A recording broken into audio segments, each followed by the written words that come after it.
11 orang yang namanya diabadikan sebagai penghuni neraka. Dalam lembaran Al-Quran, terdapat kisah tentang 11 individu yang telah dipastikan menjadi penghuni neraka. Kisah mereka merupakan pengingat penting bagi kita untuk mengambil pelajaran dan melakukan introspeksi diri. Setiap nama yang disebutkan membawa pelajaran berharga, menunjukkan bahwa tidak ada seorang pun yang luput dari keadilan di akhirat kelak. Siapakah mereka dan mengapa perbuatan mereka di dunia menjadikan mereka pasti masuk neraka? Mari kita simak bersama. 1. Abu Lahab. Abu Lahab adalah tokoh yang namanya diabadikan menjadi nama surat dalam Al-Quran. Ia terkenal bukan karena kebaikannya, melainkan karena kejahatannya yang keras terhadap Rasulullah. Nama asli Abu Lahab adalah Abdul Uzza bin Abdul Muttalib, dan ia merupakan paman Nabi Muhammad. Meskipun paman Nabi, ia ditakdirkan sebagai penghuni neraka karena permusuhannya yang sangat kuat kepada Nabi. Julukan Abu Lahab, Bapak Api yang bergejolak, ada yang berpendapat karena ia menjadi penghuni neraka yang bergejolak apinya. Ada pula yang menyebut julukan ini diberikan oleh ayahnya, Abdul Muttalib. Ketika Nabi Muhammad mulai berdakwah, Abu Lahab menjadi salah satu pamannya yang menentang kebenaran yang disampaikan keponakannya. Saat Nabi mengumpulkan kaum Quraisy di Bukit Safa untuk menyampaikan risalah, Abu Lahab merespons dengan marah. "Celakalah engkau, hanya untuk inikah engkau kumpulkan kami?" Ia menganggap urusan kenabian ini sepele. Akibat penentangan dan provokasinya yang terus-menerus terhadap dakwah Islam, Allah Subhanahu wa Ta'ala melaknatnya dengan celaan yang sangat keras dan hina hingga hari kiamat. Kecaman dan siksaan terhadap Abu Lahab dan istrinya berupa azab neraka yang kekal selamanya diabadikan dalam surah Al-Lahab. Kematian Abu Lahab tragis. Setelah kekalahan pasukan kafir Quraisy dalam perang Badar yang tidak ia ikuti, ia menderita sakit parah dan meninggal. Jasadnya diabaikan selama 3 hari hingga membusuk. Orang-orang menggali lubang besar dan memasukkannya ke dalam peti kayu, lalu melemparkannya ke lubang tersebut dari kejauhan karena tidak tahan dengan bau busuknya. Hikmah. Kedudukan atau kekuasaan tanpa keimanan tidak akan memberikan manfaat di akhirat. 2. Ummu Jamil. Ummu Jamil adalah istri dari Abu Lahab dan ia juga termasuk yang dipastikan masuk neraka. Ia adalah binti Harb dan dikenal memiliki akhlak yang sangat buruk. Di dalam Al-Quran, Ummu Jamil diberi gelar khusus, yaitu Hamalah al-Hattab, yang berarti wanita pembawa kayu bakar. Ia dan suaminya adalah tokoh Quraisy yang gigih menyerang dan menghalangi dakwah Nabi Muhammad. Dalam surah Al-Lahab, selain suaminya, istri Abu Lahab juga dikecam. Begitu pula istrinya, pembawa kayu bakar, penyebar fitnah. Di lehernya ada tali dari sabut yang dipintal. QS Al-Lahab 4-5. Ia sering membawa kayu berduri dengan tali di lehernya dan meletakkannya di jalan yang biasa dilalui Nabi Muhammad SAW pada malam hari, berharap Nabi akan tertusuk duri dan terluka. Ia juga suka mengadu domba dan memfitnah agar orang Mekah membenci Nabi. Ia dijuluki pembawa kayu bakar karena suka memprovokasi, mengadu domba, dan menimbulkan kebencian terhadap Islam. Ajalnya pun tragis, ia meninggal karena tercekik oleh tali yang sering digunakannya untuk membawa kayu berduri, yaitu tali yang ia gunakan untuk mencelakai Nabi. Di akhirat, ia akan disiksa dengan tali dari api neraka jahanam, dan ia kelak akan memanggul kayu bakar untuk dilemparkan kepada suaminya agar api siksaan suaminya semakin besar. Hikmah. Kebencian dan dosa membuat pasangan ini sepakat dalam permusuhan. Kekayaan dan kecemerlangan dunia tidak menyelamatkan mereka, dan kita harus menjauhi permusuhan, fitnah, dan adu domba. 3. Firaun. Firaun adalah raja Mesir yang zalim dan durhaka pada zaman Nabi Musa alaihissalam. Ia dikenal sebagai manusia paling bejat, bahkan melebihi iblis, karena ia menganggap dirinya sendiri sebagai Tuhan dan menghukum siapapun yang tidak menyembahnya. Perbuatannya diabadikan dalam Al-Quran. Maka dia memanggil pembesar-pembesarnya lalu berseru, "Akulah Tuhanmu yang paling tinggi." Qasas An-Naziat 23-24. Firaun tidak hanya menolak risalah Nabi Musa, tetapi juga menuduhnya melakukan sihir dan menentangnya dengan para penyihir. Puncak kezalimannya adalah ketika dia dan bala tentaranya mengejar Bani Israel yang dipimpin oleh Nabi Musa. Allah Subhanahu wa Ta'ala kemudian menunjukkan kekuasaannya dengan menenggelamkan Firaun dan pasukannya di laut. Al-Quran menjelaskan bahwa Firaun akan berjalan di depan para pengikutnya pada hari kiamat untuk memimpin mereka masuk neraka, seburuk-buruk tempat yang dimasuki. Hikmah, kekuasaan dan kesombongan, apalagi sampai mengaku diri sebagai Tuhan, dapat menghantarkan seseorang pada kebinasaan. 4. Haman. Haman adalah menteri pensihat dan pembantu dekat Firaun. Ia dikenal sebagai pembuat piramida, karya yang sayangnya digunakan untuk menjauhkan manusia dari Allah. Haman hanya berpegang pada logika dan hawa nafsu, menolak seruan Nabi Musa alaihissalam untuk beriman. Namanya disebutkan 6 kali dalam Al-Quran. Ia adalah pelaksana proyek pembangunan menara tinggi atas perintah Firaun, yang ingin melihat Tuhan Musa. Dan berkata Firaun, "Hai Haman, buatkanlah bagiku sebuah bangunan yang tinggi supaya aku sampai ke pintu-pintu, yaitu pintu-pintu langit supaya aku dapat melihat Tuhan Musa. Dan sesungguhnya aku benar-benar yakin bahwa dia termasuk orang-orang pendusta." Kisah Al-Mukmin 36-37 dan QS Al-Kashash 38. Haman menempati posisi penting sebagai menteri di bidang keagamaan dan pelaksana proyek pembangunan. Ia menasihati Firaun untuk menolak misi keagamaan Musa. Dalam peristiwa pelarian Bani Israel, Haman tenggelam bersama Firaun dan tentaranya. Keangkuhannya membuatnya percaya bahwa pemikirannya yang paling benar, sehingga ia mendapat azab yang sama seperti Firaun. Hikmah, kekuasaan harus diiringi dengan keimanan dan ketaatan kepada Allah. Kesombongan akan menghantarkan pada kebinasaan kekal di akhirat. 5. Qarun. Qarun adalah anak paman Nabi Musa alaihissalam yang namanya dinaskan dalam Al-Quran sebagai penghuni neraka karena sikap sombong dan kikirnya. Allah mengaruniainya kekayaan melimpah yang tak tertandingi. Namun, ia menganggap kekayaan itu adalah hasil usaha dan kepintarannya sendiri. Kekayaan Qarun begitu besar, bahkan kunci-kunci gudangnya harus dipikul oleh sejumlah orang kuat yang merasa keberatan memikulnya. Karena kekayaannya, Qarun bersikap sombong dan sewenang-wenang terhadap kaumnya. Kaumnya pernah menasihatinya. Ingatlah ketika kaumnya berkata kepadanya, "Janganlah kamu terlalu bangga.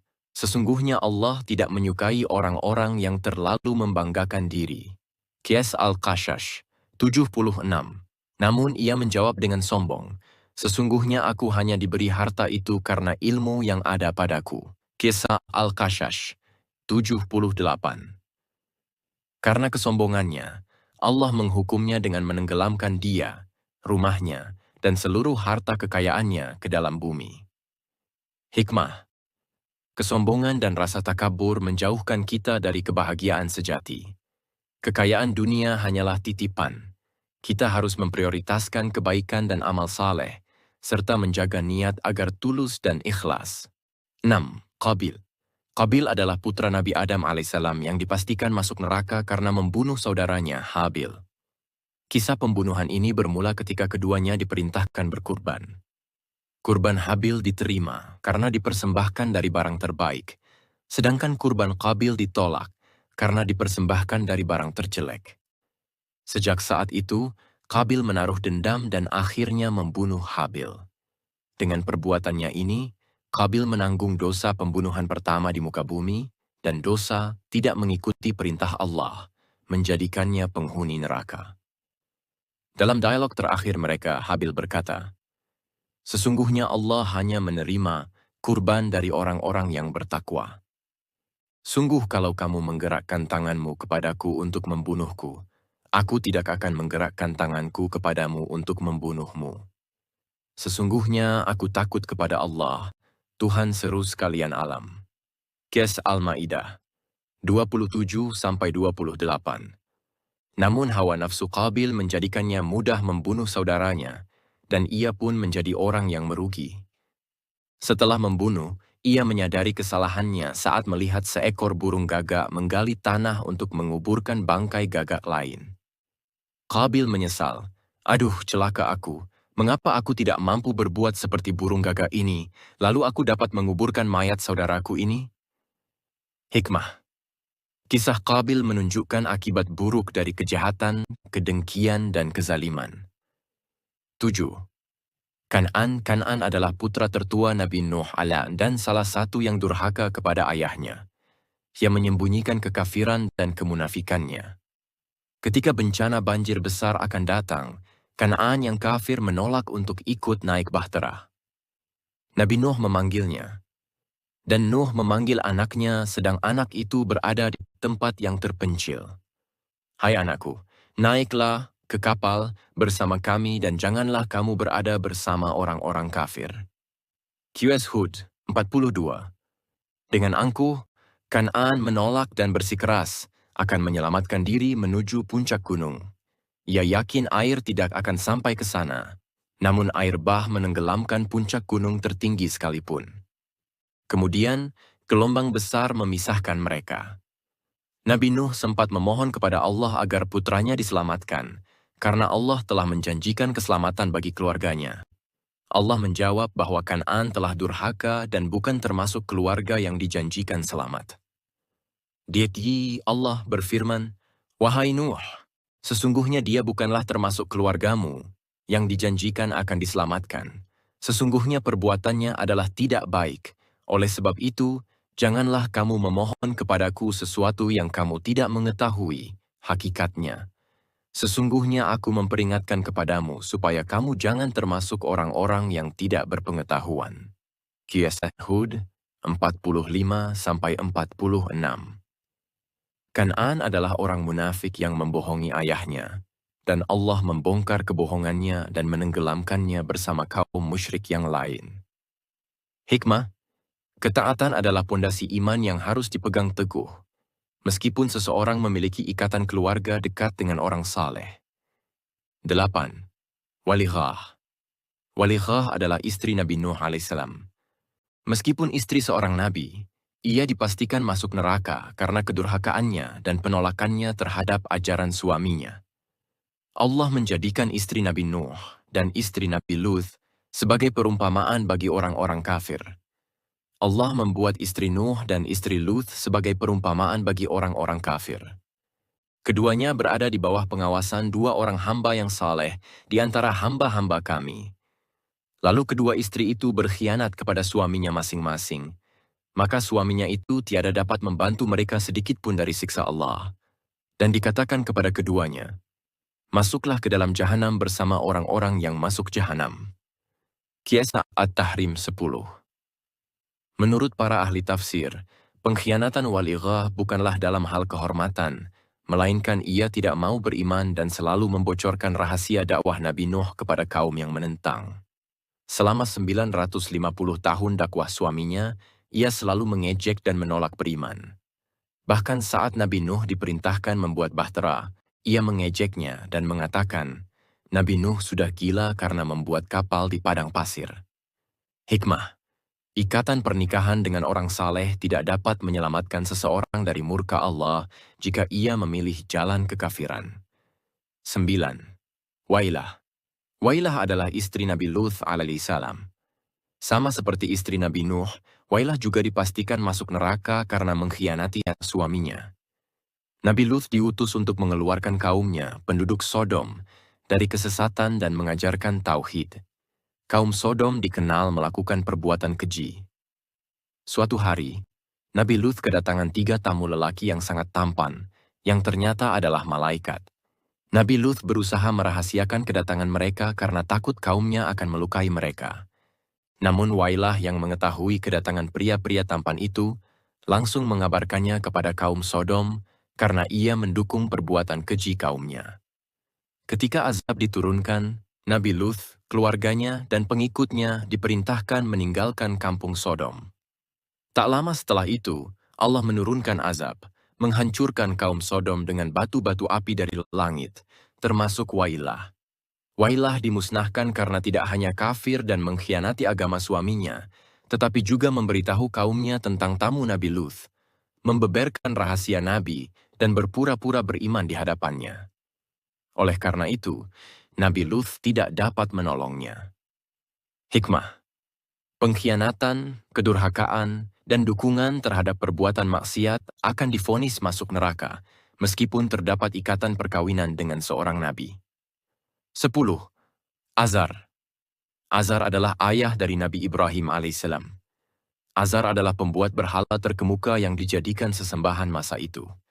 Ketika Nabi Ibrahim alaihissalam mulai berdakwah, Azar bersikeras dengan kesesatannya. Nabi Ibrahim bertanya kepada ayahnya, "Mengapa kamu menyembah sesuatu yang tidak mendengar, tidak melihat, dan tidak dapat menolong kamu sedikit pun?" Qiyas Maryam 42. Azar menentang ajakan Ibrahim untuk meninggalkan berhala dan bahkan mengancam akan merajamnya. Karena Azar selalu menentang, ia termasuk penghuni neraka sebagaimana dikisahkan dalam Al-Quran dan hadis. Hikmah: kesesatan dan penentangan terhadap kebenaran akan membawa pada nasib buruk di akhirat. 11. Raja Namrud. Raja Namrud adalah raja yang memiliki kekayaan luar biasa, bala tentara banyak, dan istana megah. Semua kenikmatan dan kekayaan itu membuatnya sombong, lupa diri, dan mengaku sebagai Tuhan. Ia bahkan memaksa rakyatnya mengakui dirinya sebagai Tuhan, dan siapapun yang tidak mengakuinya tidak akan diberi makan. Raja Namrud pernah berdialog dengan Nabi Ibrahim alaihissalam.